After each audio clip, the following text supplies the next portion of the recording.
May mga isyong lumalabas na lumalaki na raw ang ulo at feeling superstar na raw si Marian Rivera. Ichinika di umano kay Windel Ramos ng co-star ni Marian. Apektado kaya si Marimar sa isyu na to? Marimar. Seryo? Hindi. Angelica! Ay, hindi na po.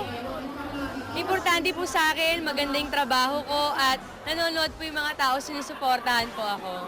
Eh, lahat naman po ng comments ng mga tao, lagi naman pong ganyan. Kung hindi mo maloloka ka po kaya huwag na lang pong pansinin.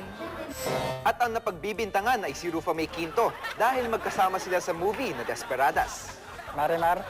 Seryo? Hindi. Pacman. First time ko po makatrabaho si Maya. Hindi ko po alam kung anong pagkatao niya. So, ba't siya sisiraan?